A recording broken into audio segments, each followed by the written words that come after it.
All right, shalom, y'all. Shalom. Shalom, my praise to the Most High. This is Brother Yeshaya, again, coming at you with another Wisdom Wednesday. Again, want to give all praises, glory, and honor be to the Most High God of Abraham, Isaac, and Jacob. Just want to say shalom to everybody that will tune in. Whether you tune in on the live or you're watching this after, shalom, peace be unto you and your household.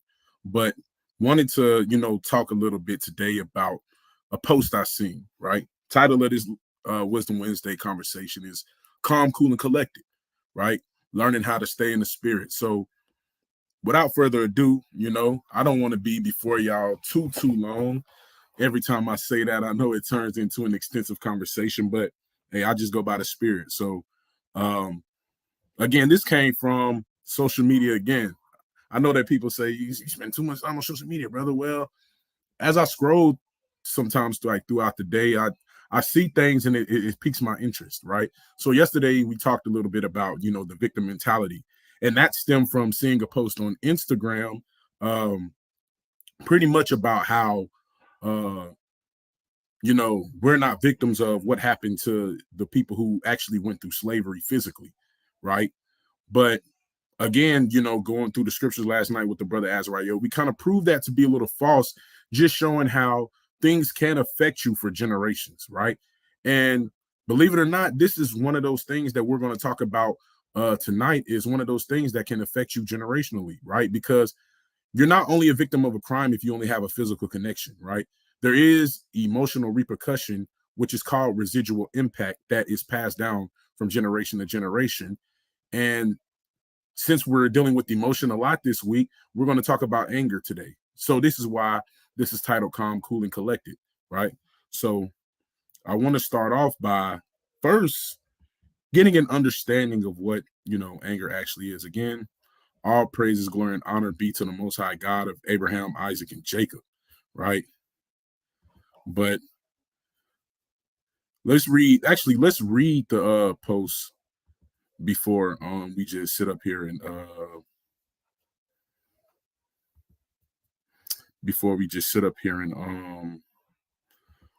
go into the lesson, right? So let's read the post. Let's read where it came from. Let me share my screen real quick. Right. Let's read this. So this is a picture. I don't know. Let me see how it looks on the screen just to make sure it's big enough for everyone to see it. So let me zoom in just a little bit more. Let me zoom in just a little bit more. Let me magnify it, right? So the post says a guy explains how a 5-minute decision cost him 10 years of his life, right? And the credit goes to at hip hop now 104.9. So we don't own any rights, but we do claim fair use. This is for teaching purposes. We don't aim to take credit for anyone's work, anyone's post.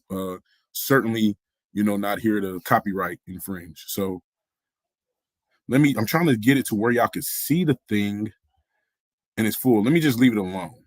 How about that? Let me just put it right back there. So if you can't see it, I'll just read it to you. It says 5 minutes cost me 10 years plus of my life because I made a permanent decision off of a temporary emotion. So again, we're dealing with the topic of emotion right now. Yesterday, we talked a little bit about how emotional distress could be passed down from slavery and things that happened before time, right? Well, today we're seeing another form of emotion being shown through anger, right? It says, let's break it down minute by minute, because this guy went minute by minute in explaining how his anger in that moment cost him 10 plus years of his life. The first minute, he says, the thought of being disrespected, right?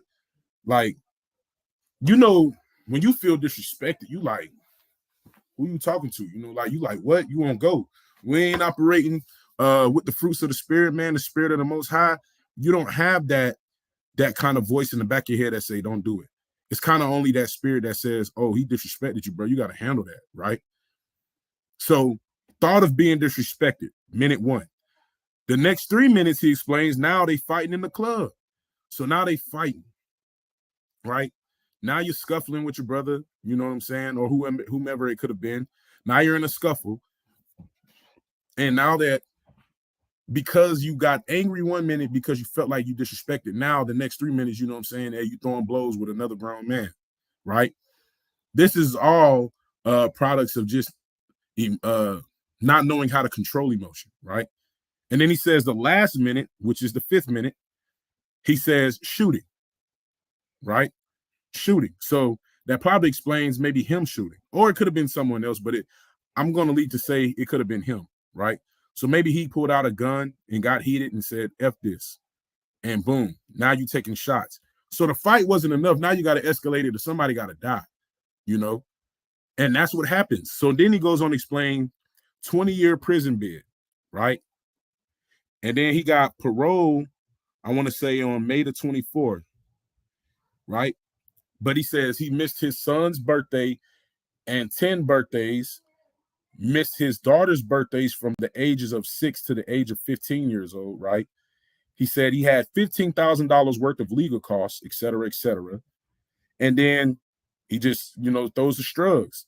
And then he goes on to explain one emotional decision that took 5 minutes to execute took almost 10 years away from me and my kids. Be careful when making decisions in emotion. The trade-off is rarely worth it, right? So all of that happened in the span of 5 minutes, and all of that cost the brother 10 years, right? Why?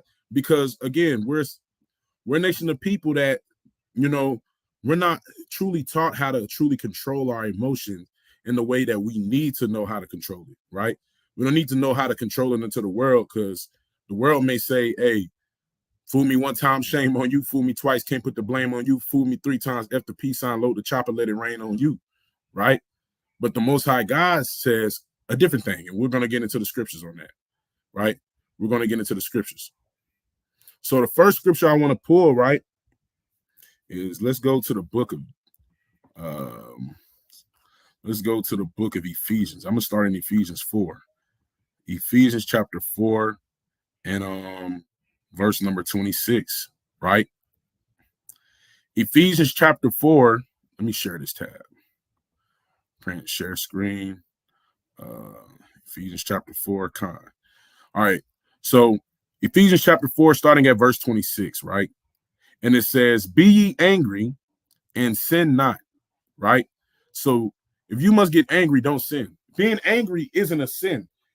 How you handle your anger can result in sin, though, right? It says, be ye angry and sin not. So if you out there and you need a lesson about, anger, and maybe you misguided on what it actually is and how it applies biblically and spiritually, first and foremost, understand that being angry is not a sin, right? You just getting mad is not a sin. However, you getting angry and not operating in the spirit feeling that feeling of anger can lead to you being in sin, whether it be you fighting somebody, you know what I'm saying? Now you killing somebody, now you stealing from somebody, now you committing adultery, all through anger, right? And we're going to get into more science, worldly science, about how anger affects people. So it says, be ye angry and sin not. Let not the sun go down upon your wrath. So don't let the sun go down upon your wrath, man, right? Understand that if you got a grudge against somebody, don't sit on that all day and all night. You know what I'm saying? Sometimes you got to go seek out the brother or sister who offended you and just be like, hey, it ain't worth it. Same thing in that particular moment that the brother said that cost him 10 years. If in that moment he just would have said, it ain't worth it. If he disrespected me, then sure, he can have it. He don't even know me, right? He could have had all the time that he missed with his children back. I'm not necessarily speaking on birthdays, but I'm just saying the time in general that he missed, he could have had back, right? So be ye angry and sin not, right? Verse 27, it says, neither give place to the devil, right? Verse 28, let's keep reading because we're going to read through verse 31. It says, let him that stole steal no more, but rather let him labor, working with his hands, the thing which is good, that he may have to give to him that needeth. So instead of him being the needy and stealing from someone, let him put his hands to work and let him go get it on his own. So that way he can be the person to lend to somebody in case they're in need, right? Verse 29, let no corrupt communication proceed out of your mouth, but that which is good to the use of edifying, that it may minister grace unto the hearers. So The Rock got this song, and I know I quote The Rock a lot because I really listen to him the most out of any artist in Israel. But what did he say? I promise you, when I'm riding in the car, man, I'm saying these songs without it playing. I'm rapping these songs fluently, but it seems like when I'm on the live, I try to quote a song, my brain start having gas. He says something to the nature of, if it's not biblical, I ain't listening, or something like that, right? But pretty much, let's keep going, because it's just basically saying what it said in verse 29. He said in the song something to the nature of, I'm not trying to listen to it if it ain't about the Most High or something like that, right? And it says, and grieve not the Holy Spirit of God, whereby ye are sealed unto the day of redemption, right? Let's keep reading. Verse 31.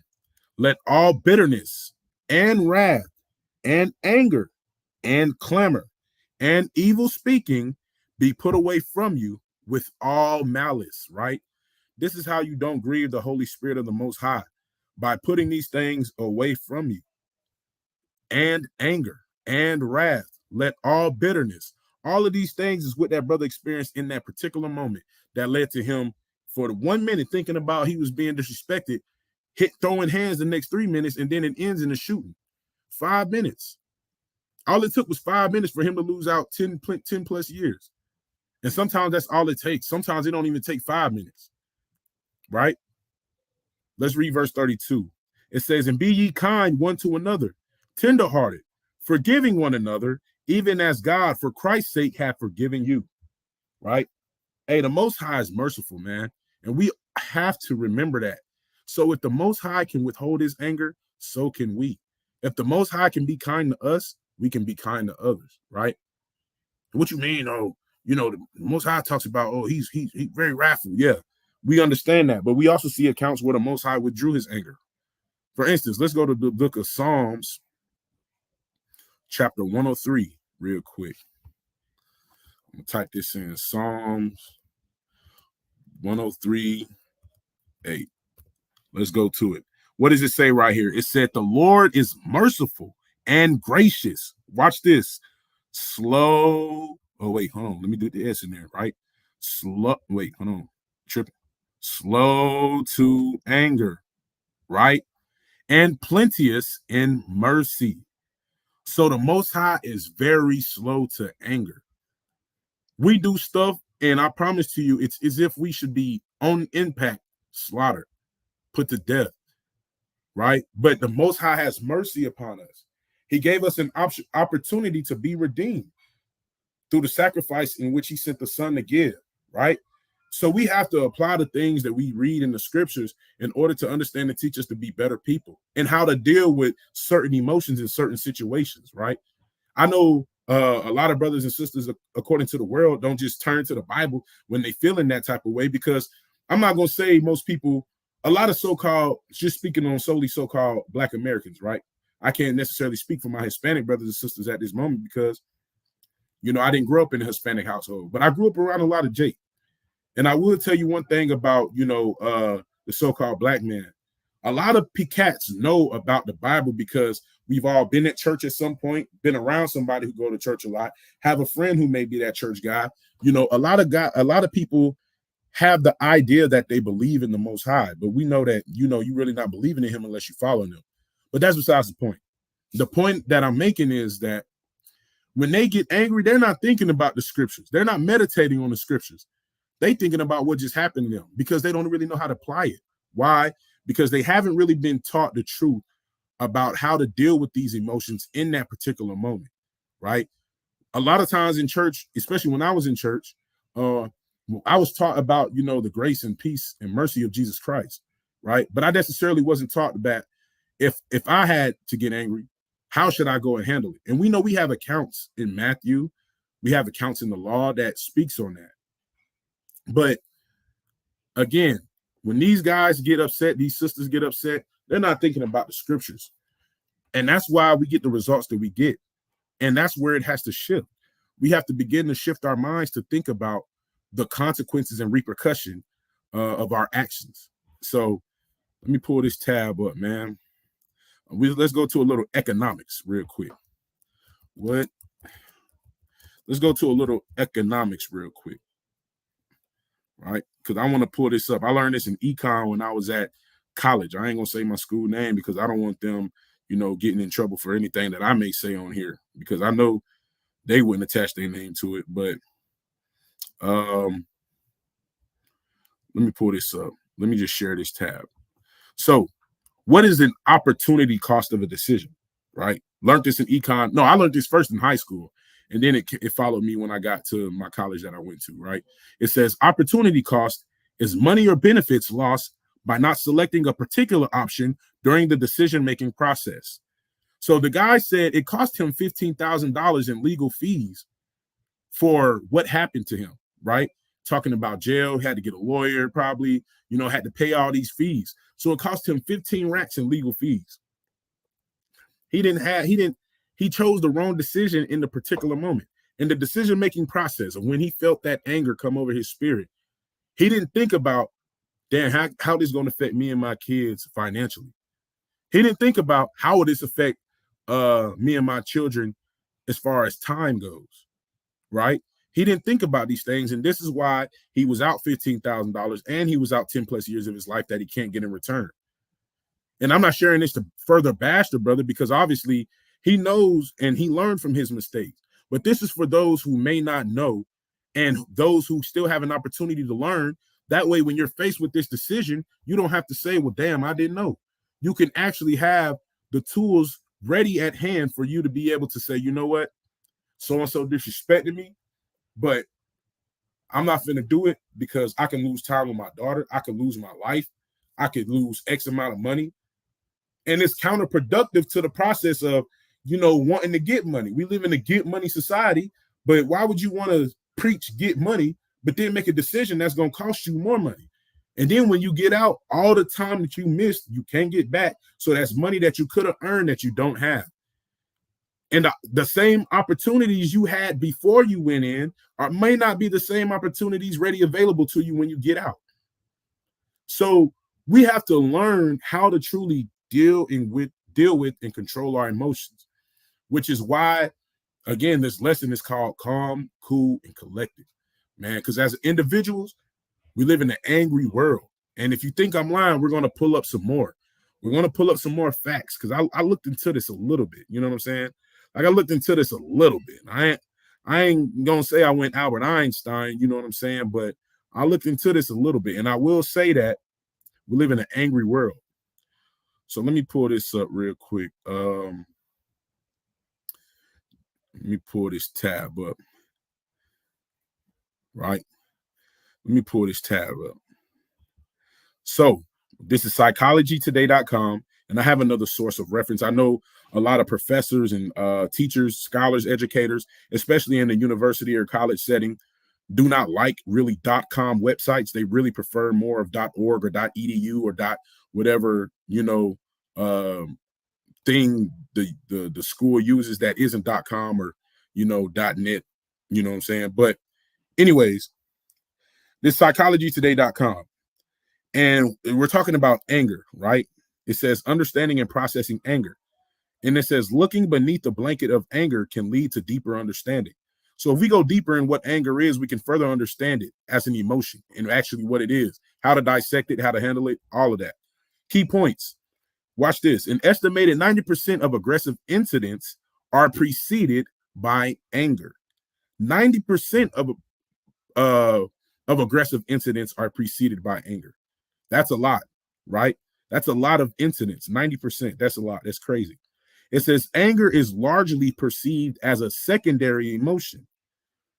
Anger shows up when a person feels the need, watch this, to defend themselves. Feels the need to defend themselves. It's a sign that something needs attention. And again, this is what happens when we're in a society that, is built on, counterproductivity, right? This society is solely built on counterproductivity. Hey, we want reparations, right? We want to get all the money that we do from our forefathers and foremothers going through slavery. But I'm gonna put it right back in your economy because see, I'm a brother who's addicted to lust, and I'm gonna just go spend money on buying unnecessary things that I don't need. I'm probably gonna spend it on women. You know what I'm saying too. Uh, yeah, and it really is counterproductive to want money just to give it right back. You know what I'm saying? The same way it's counterproductive to say, "Oh, we trying to get some money. We trying to get some money." Yet risk your life by going to jail or worse, the grave, all because somebody disrespected you. Now you feel the need to defend yourself, like it says right here, and boom, now you out, 15, 20, 25 years. Now you 25 to life. Now you charged with manslaughter. Now you charged with first degree. Now you charged with second or third degree. You know what I'm saying? Now you charged with double homicide, right? Or they rule it a double homicide. Hey, these things happen in the real world, especially in our community. And this is something that needs to be addressed and it has to be corrected. The only way it's going to be corrected, though, is if people want to hearken unto the voice of the Lord and try a new approach. Right? But let's read. It says, dang, where was I reading that? Anger on the rise. Well, let's start here, right? A secondhand emotion. It says most of us have at least one regret about acting out in anger. I was just talking to one of my partners. I was cutting his hair last week, and I was just talking to him, and I said, "Man, I wish I would have never did that." I don't know why in that moment I did such a stupid thing, but I was angry, and I was talking about the time I was arguing with my so-called girlfriend, and I threw my phone down and shattered it. You know what I'm saying? And I was like, "Man, I would never give my mind over to allow a woman to have that much control over my emotions again." But it was the dumbest thing that I did because that me breaking my phone didn't cost me a couple $100 to fix. Let me tell you how mad I was. I was so mad I broke my phone. Y'all, I bought this girl a $700 ring that I caught it on sale. It was really $1,000, but I bought this girl a $700 ring, man. In that moment, I was angry. She handed me that ring. I threw it. So I'm out $700 already because I just threw a ring. I'm out a phone. My phone bill at that time was like one something a month. Let me tell you what happened following that. So the next day, I go to get my phone fixed. I worked a lot using my phone. So me being a smart guy, I had insurance. I could have just sent the phone back. I doubt the company would have took it, knowing what I know now about how the phone insurance process works. But at the same time, I at least could have took that option, waited one day, and got a new phone mailed out to me next day air. But my hasty behind, my can't be patient, can't wait behind, went to a little place that fixes phones. And they guess what they did? They fixed the front screen, but I broke my back. And I broke my back too. And the charger piece was not working no more. So I couldn't charge my phone. It wouldn't stay on. I had to spend $230 to get my phone fixed. But see, now I'm out of $230 because my phone won't stay charged. So then I had to buy another phone. That cost me another $200. So that's $400. That's $1,100 right there off of one decision, being angry. This is me. This is back in the year 2020. This is me, right? So not only did it cost me $1,100 right then and there, then I had a new phone bill every month because at the time I was paying my girlfriend's phone bill. My new phone bill every month, I had to pay for the broken phone and the new phone that I had. So my phone bill went from like $200 to like $400, all of one decision. So the next month, I'm paying a $400 phone bill. I'm paying a $700 car note. I'm paying utility bill. I was making it harder. I was making life harder on myself. And at this time, I was still in college. And all of that happened because I was angry in one moment and I decided to do two stupid things. That's crazy. You know what I'm saying? So again, that's why this is true. When it says most of us have at least one regret, I'm reading from the page, one regret about acting out in anger. And most of us would love to know how to better handle ourselves and our interactions with others when we're angry, right? This is what we're supposed to do. Be slow to anger, be slow to wrath, right? Let's pull up another precept real quick. Let's go back to the Bible real quick. Dang. I didn't write it down, but I need to go back and Let me go to the book of, I'm gonna just go to Proverbs. We'll go to that account later. I'm gonna just go to Proverbs 16, excuse me, Proverbs chapter 16 and start at verse 29. I mean, there's so many accounts, but let me start at verse 29, right? Share this tab instead. What does it say? It says, a violent man enticeth his neighbor and leadeth him into the way that is not good, right?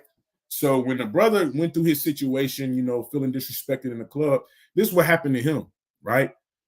A violent man enticed him and led him into the way that is not good. Hey, he led him own self into the way, right? Verse number 32, it says, he that is slow to anger is better than the mighty, and he that ruleth his spirit better than he that taketh the city. Well, it doesn't say better, so let me not add. It says, and he that ruleth his spirit than he that taketh the city, right? So if you're slow to anger, you're better than the mighty man, right?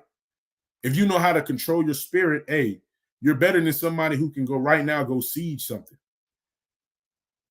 And this is the things that people got to reflect on when you're in those moments of anger. Oh, I'm feeling so mad. Well, let's go to the book of Proverbs. Oh, I'm so angry. Well, let's go to the book of James, right? Matter of fact, let's go to the book of James. Let's go to the book real quick of James chapter 3. James chapter 3. And then we're going to go to that account in Matthew about handling, your brother. It says, but if ye have bitter envying and strife in your hearts, glory not, and not lie against the truth, right? It says, this wisdom descendeth not from above, but is earthly, sensual, devilish, right? The wisdom of thinking that because somebody tried you, now you got to show how hard you are. Hey, that's not godly wisdom. You know what I'm saying? That's not being wise according to the eyes of the Most High. Oh, Salaki, I came back to the home screen. Salaki, shalom to the brother Danal. Shalom. Dang, my bad. I didn't even know you was on here. But let's keep reading. It says, for verse 16, for where envying and strife is, there is confusion in every evil work, right? So this is why, even in the moment that I was going through, it's confusion and it's evil work, man. You got to learn how to communicate when you're upset and you're frustrated, right? And people, if somebody doesn't respect you, remember this. If somebody doesn't respect you, always remember this. They don't owe you no respect, right? Somebody else doesn't owe you respect just because you come at them respectfully. It will be a nice gesture to get that in return, but just because you come at somebody peaceably doesn't mean you have to receive peace in return. So always remember that, because when they don't answer you with peace after you've given them peace, that doesn't mean you have to greet them with the sword now because they met you with the sword. Sometimes that's when you just gotta do like we talked about yesterday. When not like we say, but with the book of Sirach or Ecclesiasticus, chapter 22 and verse 13 said, argue not much with a fool. Somebody trying to get you out the spirit, hey, leave them. Walk away from them. Let them look stupid on their own. If they pursue you and begin to put their hands on you, then you got to defend yourself, right? Especially if you're out with your family and stuff like that. You got to protect yourself and protect your children. But I'm not saying sit up here and let somebody punch you in the face and beat you up. I'm saying that if somebody's disrespecting you and they're calling you out your name, or you're trying to calm the situation, but they obviously want to escalate it, hey, flee from that, right? Because all they trying to get you to do is stir up envy, right? What does it say? Let's go back to what we just read in the book of Proverbs. Let's go back to what we just read in verse 29. It says, a violent man enticeth his neighbor and leadeth him into the way that is not good. And that's all violent people want to do, right? People who are not operating in the spirit. All they want to do is lead you into the way that's not good, through anger, through any type of emotion, right? Because it's more than just anger. But let's finish this out in James, and then we're going to go to Galatians, unless the brother has anything to add. Verse 17, but it says, but the wisdom that is from above is first pure, then peaceable, gentle, and easy to be entreated, full of mercy and good fruits, without partiality and without hypocrisy. Hey, you don't have to sit up here and, you know what I'm saying? Well, let me say it this way. You don't have to sit up here and act like you know everything about the Bible to act like you know you live it, right? And I think that's where people get the misconception of what righteousness is or what holiness is they think you got to know everything to be this type of person. You know what I'm saying? And that's not true. We know in part, so we prophesy in part. When that which is perfect is come, that which in part shall be done away with, right? That's 1 Corinthians. But what I'm saying is that if you just don't know anything but, okay, the fruits of the Spirit, then when you get in situations to where you feel like you're getting angry, recall those fruits of the Spirit: love, joy, peace. Those are the first three in names. Peace, right? Long suffering, meekness. All of those things can be applicable, right? If I said it right, in situations where you're feeling angry. And you don't have to sit up here and give yourself over to much angerness, all because somebody made you feel a certain type of way. You know what I'm saying? That's why the very first precept or scripture that we read was Ephesians 4:26.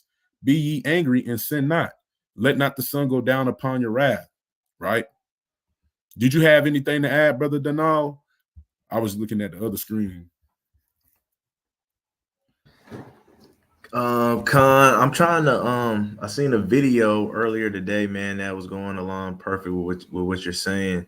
Trying to pull that up real quick, man. It's a little short video. And Lord willing, I can share that, man, because it's going along perfect for what you're saying, man. And it'll give some advice at the same time too. Con,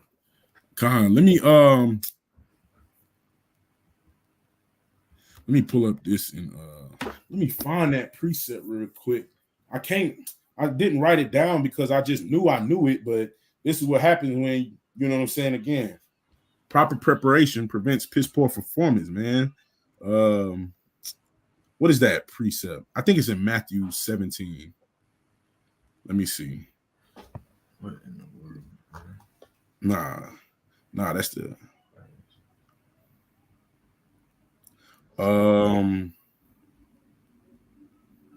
is it even in Matthew? Because I know it's You said what's the paraphrase?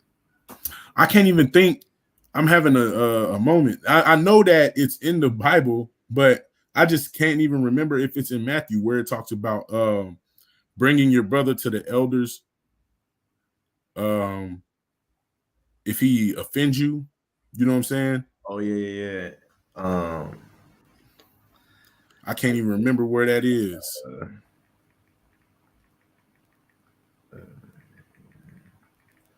I'm gonna let you know. Hold up. Matthew 18.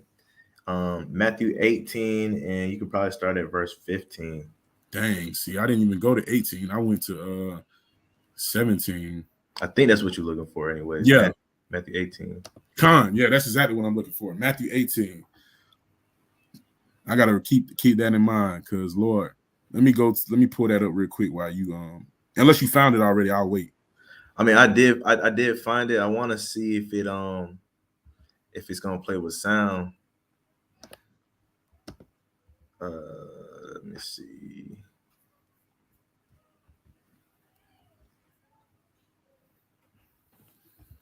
Let me see.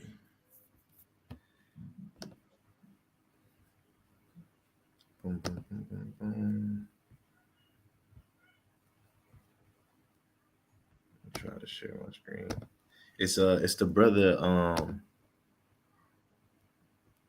it's the brother Devin Haney, man. Let me see. Share when. You want me to stop sharing mine? So maybe it'll. You can if you want to. Let me see something.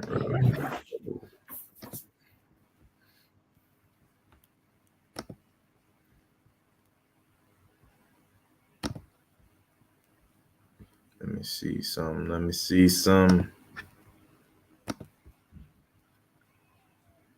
All right, let's see. Is it sharing?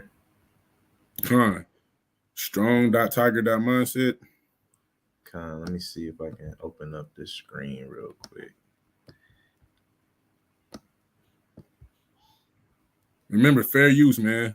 Fair use. Let me know if you can hear this though, and I'm gonna play it. I'm gonna start it over.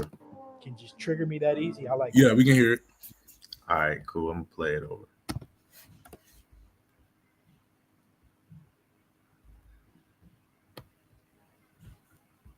Day or break my day, like to have that control over my feelings. And so when I feel like a girl will have that control to mess up my day or make my day or can just trigger me that easy, I like tend to like separate myself. Yeah. Try to separate myself because that's just a fucked up feeling.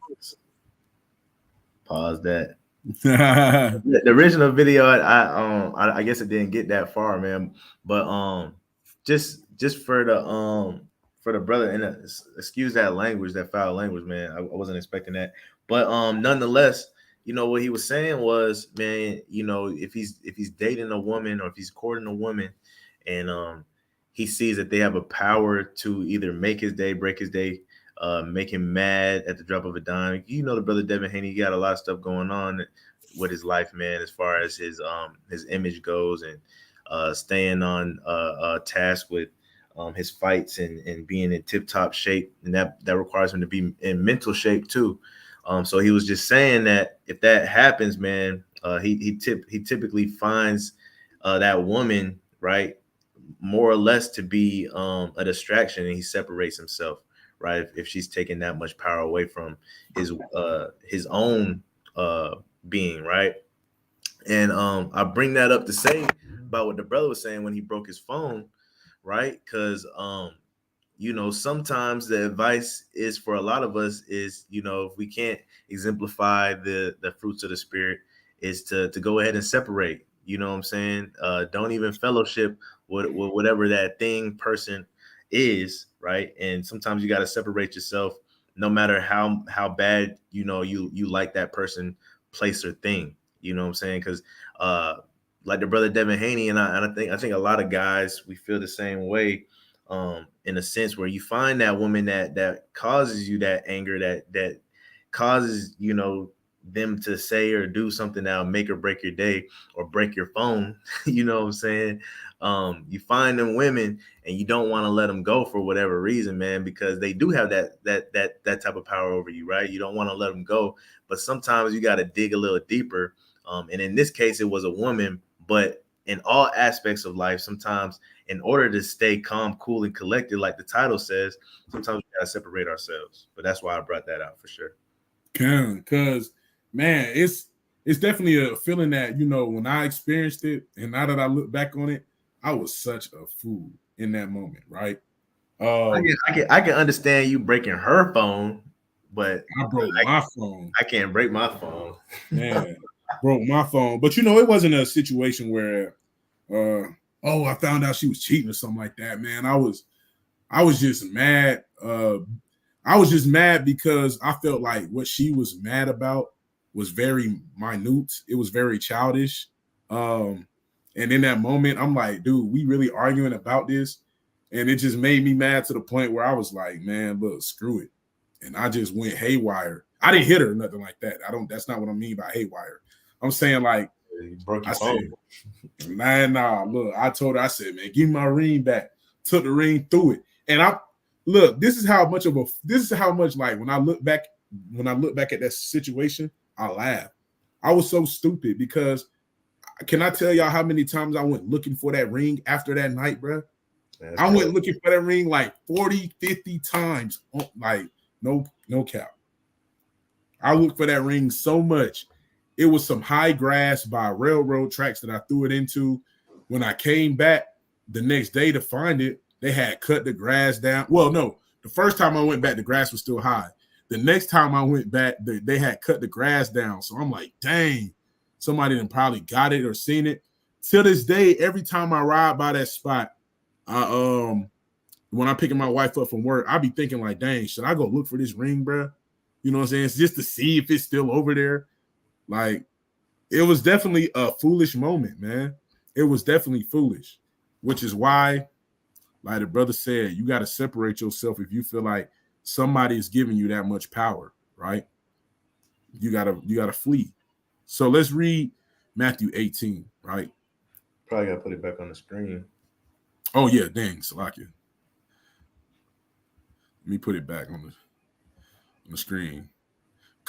Let's read this. It says, moreover, if thy brother shall trespass against thee, go and tell him his fault between thee and him alone, right? If he shall hear thee, thou hast gained a brother, right? So this is what should happen when somebody is to offend you. This is what you should be doing. And I'm going to pull up a video to support that because, again, I want to show y'all stuff that when I was watching it, you know, it related perfect.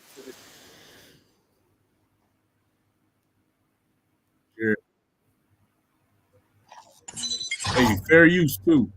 Fair use. All right, let's move this thing on. Let's get it. Cat Williams. Let me jump to sat down. So this is Young Jock. And pretty much, let me give y'all a synopsis real quick. So when y'all listening to it, you're not just trying to figure out what's going on. Young Jock interview with Vlad TV. Obviously, the topic of discussion in this particular segment is about Cat Williams. This is Young Jock. He's going to be talking about how he got introduced to Twitter or how he got his big break on Twitter. And it was pretty much by sharing a lie about DMX, Cat Williams, and his dog doing cocaine. And the dog getting on Young Jock, and Young Jock had to get stitches. So we're going to fast forward to the part of the video he talks about that. Then we're going to fast forward. He's going to explain about how Cat Williams approached him in regard to that matter. So let me jump to like 245.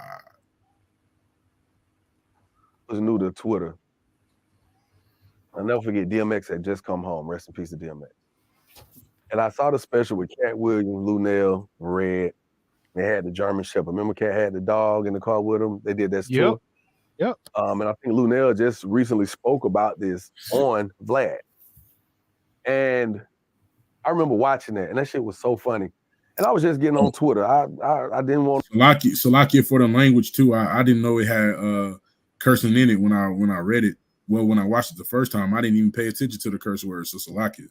to do Twitter. I hated the name of it. It's called Twitter. Had a bird. I was like, what is it? You know, it was explained to Diddy one way. It was like dissected for like over an hour and a half of how it works. When it got to me, it was like a 5 to 10 minute. This is what it is, how it works. I ate a bagel for lunch. I was like, so I didn't understand at the time, right? So once I seen Diddy take off with his Twitter and people was jumping on Twitter, and I was starting to understand, it wasn't explained to me this way.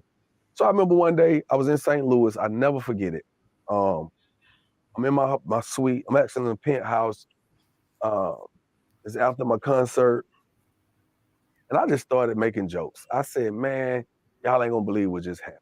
I fabricated this whole story. I said, man, it's me, DMX, Cat Williams. We're in my hotel room. And I'm not saying Cat or DMX had cocaine, but it was a line of cocaine on the table and the dog hit the line of cocaine. The dog got high and attacked me. Y'all, I'm headed to get 20, I had to get 20 stitches, right? So that shit went crazy. That was my introduction to Twitter. Like literally, it boom, took off. So again, made a lie. It got him some clout, right? Now, I want to fast forward to the part of the story where he talks about Cat Williams and how Cat Williams addressed him about it. I was like, y'all good? And they was like, yeah. So I went upstairs. The security guard came up there and was like, yo, Mr. Young Jock, I need you to step outside for a minute. And I'm like, for what? It was like, Cat want to holler at you. I say, Cat who? Cat Williams. I said, Cat Williams want to holler at me? The Cat Williams? I gave him a D because I love Cat Williams. You know what I'm saying? I said, the Cat Williams? He's like, yeah. He want to holler at you outside. I'm like, all right, cool. Hell yeah, I'll be back. Y'all about to go holler at Cat right quick. You know what I'm saying? Y'all need anything, it's on me. Get what y'all want. Man, I walk outside, Cat sitting outside, he goes, I'm like, Cat, what's up, my boy? He like, What's up, motherfucker? My bad. So the language does pick up from there, but pretty much what he's about to explain is Cat Williams addressed him as a man in private alone about what he posted on Twitter that got him his clout, about a lie that his dog did cocaine and attacked him. He had to get 20 stitches and DMX was present. Like, remember, his clout was based on a lie, which is why I wanted to share that video and read this at the same time, because it says, moreover, if thy brother shall trespass against thee, go and tell him his fault between thee and him alone. If he shall hear thee, thou hast gained a brother. So moral of the story is, because I don't want this page to pick up too vulgar language, but if y'all want to watch the interview privately, it's called Young Jock on Cat Williams checking him for making up story about Cat's dog and DMX. And it's on YouTube. Just type in Young Jock on Cat Williams, and it'll pull up this, and you can watch the 11-minute segment, without us pausing it and trying to censor the language. But I just don't want the language to be too loose on the channel because, the children watch it, right? But again, so Cat Williams addressed him in private, right? So that's what it says. You have gained a brother if he shall hear thee. And moral of the story is Cat Williams gained a brother because Young Jock heard him out. And it says, but if he will not hear thee, then take with thee one or two more that be in the mouth of 2 or 3 witnesses, every word. Let me read it again. But if he will not hear thee, then take with thee 1 or 2 more, that in the mouth of 2 or 3 witnesses, every word may be established, right? So take you some witnesses so that way, hey, we can establish this matter, right? And if he shall neglect to hear them, tell it unto the church. But if he neglect to hear the church, let him be unto thee as an heathen man and a publican, right? So if your brother does not want to hear you out, hey, and he don't want to hear the church out, you got to treat him like a heathen. You got to do away with him, right? Amos 3:3, can 2 walk together lest they be agreed, right? But if he hears you out after you came to him, then you've gained a brother. But a lot of times when we're dealing with emotion, the first thing we want to do is either retaliate with violence or just cut them off completely before we've brought to them about how did this make me feel. People don't want to talk about their feelings and emotions because we live in a society that isn't educating you to do so. So we have to learn how to be better about handling anger and knowing what to do in moments when we're angry, right? Salakia, give me 1 sec. I just finna grab this charger real quick, and I'm finna plug my laptop back up because I wanted to share one more article with y'all before we jumped off this thing, because that's what I was gonna close with. So let me grab my charger real quick. It'll take me but a quick second.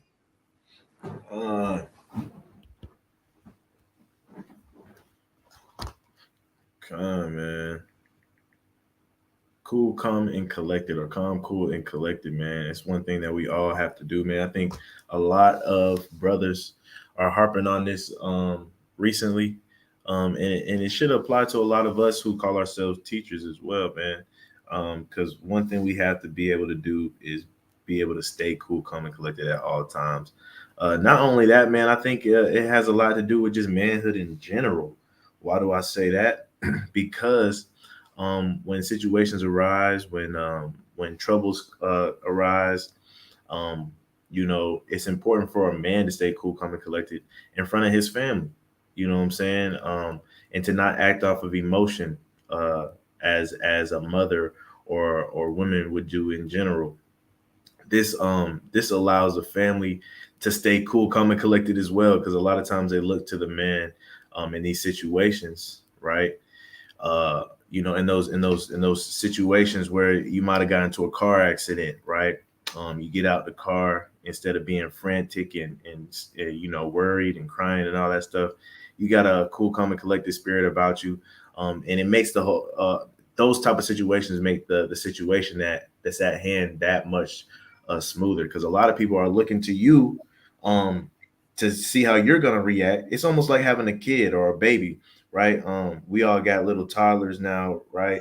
The first couple times when they hit the ground, they hit their head or something like that, and immediately they don't know if they want to cry or if they're okay or not. they look straight at you, right? And depending on how that parent or that person in front of them is reacting, that's how they're gonna react, right? So a lot of times if they hit the ground and hit their head pretty hard, if they look at you and you're not really phased, or if you're not acting like you're extremely worried, a lot of times they won't cry. But if that happens and you're not calm, cool, and collected, whatever you might have you, right? If you're not that, and then they start busting out wailing and crying over something little, right? So a lot of times, man, especially for us men, it's important for us to stay calm, cool, and collected, because a lot of people look to us, right, when we get in situations where it might be, a terrifying moment, an unusual moment, or just a moment of panic, right? People look to you, and it's important because you kind of determine how things will play out, right? Sometimes, right? And I think a lot of people lack that because they didn't have an example in their life that didn't act off of emotion, but or did act off of emotion, rather staying cool, calm, and collected through those situations that might not have a call for an extreme emotional reaction. But Con. Hey, sometimes having that example it works wonders, man. Having a male father figure, but even sometimes there are men who have father figures that even don't take heed to the advice and lessons of their father. We see too many. I see too many people on social media that post like, "Oh, mama raised me right. I did wrong on my own." You know what I'm saying? And that's one of the things that as a nation of people, even with my children, I just pray that they avoid, because most High willing, if I'm alive and able to teach my children, man, I want them to truly hearken into the words of the Most High. You know what I'm saying? That the Most High be true and every man be a liar. So I want them to truly, walk in the way that they are raised, because they will be raised according to the law, statutes, and commandments of the Lord. But but I mean, ultimately, that's all it boils down to. A split decision can cost you, a lifetime. And that's stuff that, you don't want to miss out on, all because you weren't educated on how to deal with your anger and emotion, right? Let me share this tab real quick. And that's what the scriptures are for too, by the way, man. If even for the fatherless or the people that have bad father examples, man, we can look to our Lord and Savior, who the world inwardly calls Jesus Christ, and see how he acted in certain situations, man. Like for instance, when they were on the ship and everybody was panicking and he was fast asleep. You know what I'm saying? Just instances like that, we can see our Father working through his son to show us what a good example of being calm, cool, and collected is supposed to look like. Con, mighty point. Hey, and check this out. Look, this is what it says about anger, right? This is APA.org, which APA is the American Psychological Association. And it says anger is an emotion characterized by antagonism towards someone or something you feel has deliberately done you wrong, right? It says anger can be a good thing, right? It can give you a way to express negative feelings, for example, or motivate you to find some solutions to problems, right? But excessive anger can cause problems, increase blood pressure, and other physical changes associated with anger make it difficult to think straight and harm your physical and mental health, right? So people need to realize being angry is more detrimental to your health than not being angry, right? But according to psychologytoday.com, in the annual global emotions report in 2020, the world was a sadder, angrier, more worried, and more stressed out place than it had been in any time in the past 15 years before that. So from 2005 to 2020, or 2004 to 2019, in 2020, the world was way more angry than it had been since 04 or 05, right? But again, it says that it was the cause of that was due to the pandemic and everybody losing jobs, losing money, work from home, shelter in place, all that stuff was going on. So agreed that the world during that time was certainly more angry. And I wanted to click on this link, right? The Global Emotions Report. For Fill out to download. Dang, I got to fill out this to download. I thought it was just going to pull it up. Dang. Well, I might have to fill this out, and then I'll have to share it on our Instagram page, going into a part of why, more of the statistics on how the world is emotionally in today's time is making me have to download something. I didn't know it was going to make me download something. I know that y'all can't see what I'm looking at right now, but this is what it's showing. And I'm kind of upset about that because I thought it was just going to give it to me straight, right? But let me go to this real quick, this precept. Let me go to the book of Proverbs. Matter of fact, let me go to Ecclesiastes 7 and 9.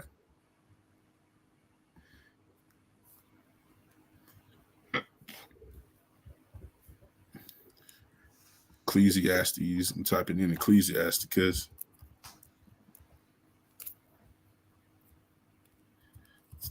Ecclesiastes 7, 9. Con. So let me pull this tab up. Ecclesiastes 7 and 9. And this is what it says. It says, be not hasty in thy spirit to be angry, right? It says, for anger resteth in the bosom of fools, right? And if you don't like being called a fool and that causes you to be angry, then examine exactly what happens when someone calls you a fool and how do you react to it, right? Because I said a while back, man, it's not about what people call you, is literally how you respond to what they call you. And I know Tyler Perry said it in a movie before, when he was playing as Medea. And he said, it's not what people call you, is what you answer to. And that's the truth, Somebody call you a B word and you turn around and you look at them and get offended by that, then that means you literally giving them power over you by them calling you something that you're not. Because if you're not that, you're not going to respond. Like if somebody's shouting at you and they're not yelling your real name, they're yelling some name that's not yours, you're not going to even answer them, right? But at the same time, when somebody calls you, a different word, you kind of retaliate to it. And sometimes that's where we have to understand this is where we may fall off at. That's where we may miss the mark, right? So go to the book of Romans 12, right? Romans 12. And let me start at verse, I ain't gonna say 2. I'm gonna start at verse number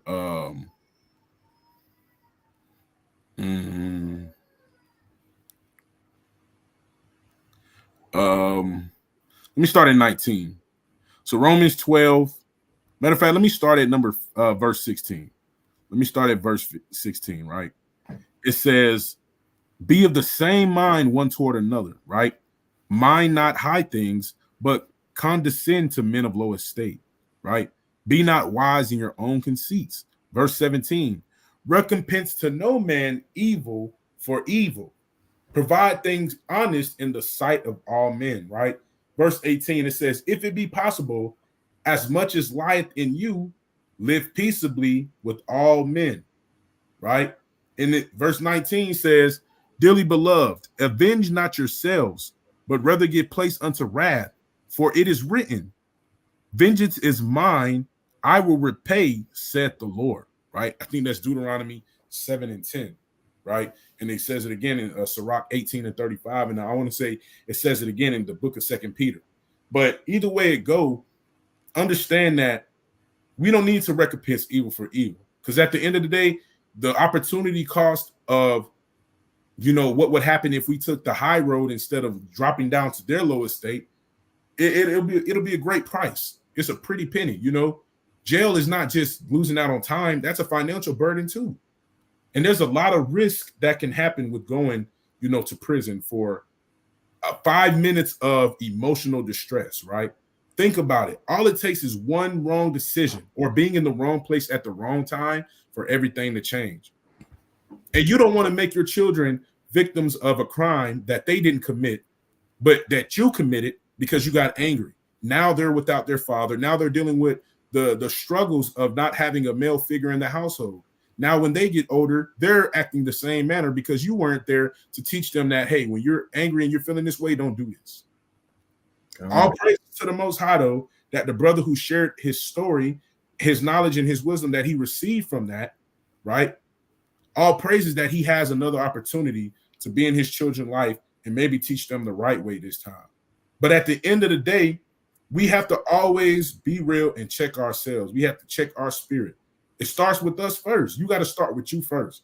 You ain't now hear me out when I say this, because you are to an extent responsible for someone's actions, but you're not. This is what I'm saying. In Ezekiel, it tell us to blow the trumpet, warn the sheep. We have to live a set apart example, because if I give someone else the license to sin, I could be accounted for them sins too. I could be responsible if I don't teach them the right way. That's what it says in Ezekiel. That's thus saith the Lord.